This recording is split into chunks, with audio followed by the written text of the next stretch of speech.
You're about to meet one of the most exciting batsmen cricket has ever produced. A man who turned a humble sugar plantation childhood into a life of fame, fortune, and a love story that crossed every boundary of his time. Stay until the end, because I'll show you exactly how a poor boy from a small village became one of cricket's true legends. Hit that subscribe button, because this story is one of the best you'll hear today. Let's start at the very beginning.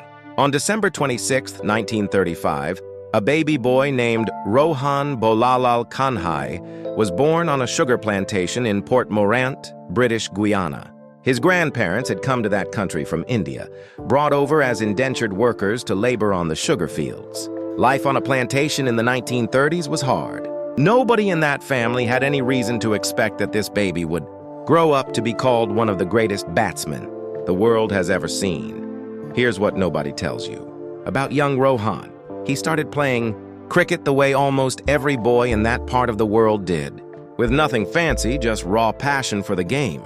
By age 8, he was already playing for his local Roman Catholic school team as a wicketkeeper and batsman. He played without gloves. He played without pads. Most kids in that region grew up the same way, and Rohan later said that's exactly why West Indian batsmen of his generation weren't afraid to play forward and attack the ball, instead of just blocking it safely. Here's the part that's easy to miss. Rohan wasn't a big, powerful man. He stood at 5'7", slightly built, the kind of player that bowlers underestimated at first. But what he lacked in size, he made up for with incredible eyesight, quick feet, and timing that experts called almost perfect. He didn't need to be huge to hit the ball hard. He just needed to hit it at exactly the right moment, and Rohan did that better than almost anyone. Now here's where it gets interesting. Rohan got his first chance to play for British Guyana almost by accident. There were 4 players competing for 2 open spots, and the selectors decided to settle it by drawing names out of a hat. Rohan lost that draw, but the very next morning, one of the lucky players twisted his ankle, and Rohan got the call instead. One twist of fate, and a legend's career began. He made his Test debut for the West Indies in 1957 at Edgbaston against England at just 22 years old. Think about the company he was playing alongside in that very first Test: Clyde Walcott, Everton Weekes, Garfield Sobers, and Frank Worrell, some of the greatest names in cricket history standing right next to him. Most young players would have frozen. Rohan didn't. He found his footing among legends almost immediately, and one man in particular became his guide through it all. Frank Worrell, whose advice Rohan later said helped him more than anyone else on his journey to the top. Here's the secret that made Rohan different from other batsmen of his era. Cricket in the 1950s and 1960s was often slow and cautious. Batsmen played it safe, blocking balls, grinding out careful innings. Rohan refused to play that way. He played with flair, attacking shots that other coaches called reckless, strokes that bordered on audacious. He became famous for an incredible one-legged hook shot, jumping and hooking fast bowlers off his back foot in a way nobody else dared to try. Crowds loved it, bowlers feared it, and cricket writers couldn't stop talking about it. It didn't take long before Rohan became one of the most valuable batsmen in the world, and that value translated into real opportunity. While many cricketers of his time stayed within their home country's domestic system, Rohan built a career that stretched across the globe. He played for British Guyana and later Guyana. He played for Berbice. He played first-class cricket for Western Australia. He represented Trinidad and Tobago.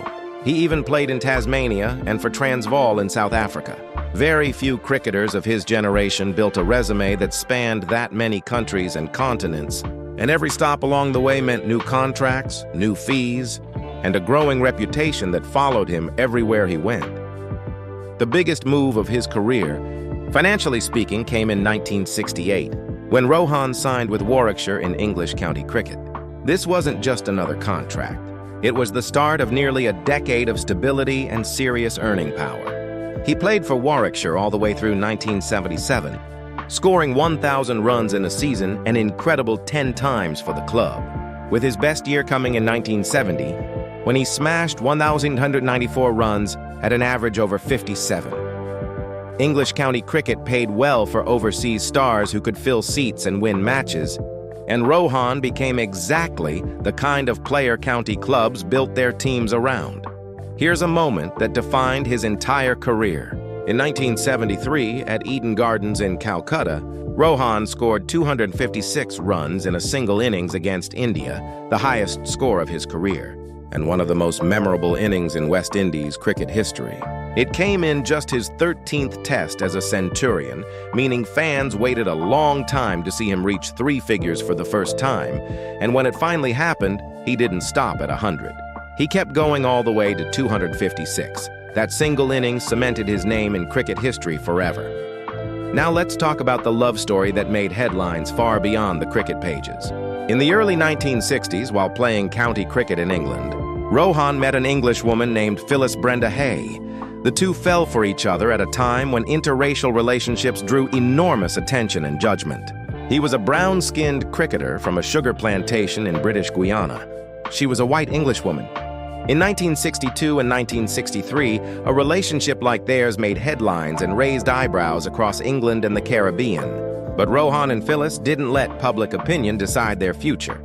They got married in 1963, and their partnership became one of the quiet, steady forces behind his career for decades to come. Phyllis didn't know much about cricket when they met, but she learned. She understood that cricket wasn't just Rohan's passion. It was the path to building a life and a future for their family. As his career grew across multiple countries and continents, having a partner who understood the demands of that lifestyle mattered enormously. Their marriage became a symbol to many fans that love could cross boundaries that society said shouldn't be crossed, and it lasted through decades of public attention. When Rohan retired from international cricket in 1974, after 17 years representing the West Indies in 79 test matches, he didn't disappear from the game.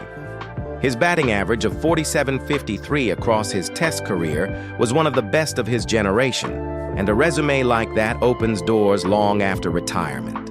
He moved into coaching, sharing his knowledge with younger generations of cricketers in Guyana, the Caribbean, and beyond. His insights into batting, especially his aggressive attacking approach, became valuable teaching tools for coaches trying to build more entertaining, modern players. His legacy also grew through his connection to the legendary West Indian teams that followed him. Players like Clive Lloyd, Alvin Kalacharan, and Roy Fredericks, men who shared dressing rooms with Rohan near the end of his career, carried forward lessons learned from watching him bat. Cricket historian C.L.R. James, one of the most respected voices in the sport's history, praised Rohan as one of the finest batsmen the Caribbean had ever produced, a recognition that added even more weight and value to his name in cricket circles for decades to come. Today, at over 90 years old, Rohan Kanhai remains one of the most respected figures in West Indies cricket history. His name still carries real value through coaching connections, cricket memorabilia from his playing days, consulting work with cricket historians and documentary filmmakers, and the ongoing respect of a sport that recognizes him as one of its all-time greats. While exact figures are hard to pin down for a player whose career started in the 1950s, most reasonable estimates of the value built across his playing career, his decade with Warwickshire, his coaching work, and his lasting place in cricket. History put his overall career worth somewhere in the multi-million-dollar range when accounting for everything tied to his name and legacy. Here's the real lesson hiding inside Rohan Kanhai's story. He was born on a sugar plantation to a family that came from India as indentured laborers. He lost a coin-flip chance for his first big opportunity, only for fate to hand it back to him the very next morning. He built a career that stretched across more countries than almost any cricketer of his generation, married the woman he loved despite a world that judged them for it, and became one of the most exciting batsmen the sport has ever produced. From a small village in British Guyana to legendary status across the cricket world, Rohan Kanhai's journey proves that where you start in life has nothing to do with how far you can go. If this story inspired you, smash that like button and subscribe for more incredible cricket legends and the stories behind them. Share this video with someone who needs to hear that talent, courage, and the right partner by your side can take you further than anyone ever expected. Because sometimes the most unforgettable journeys start in the most unexpected places.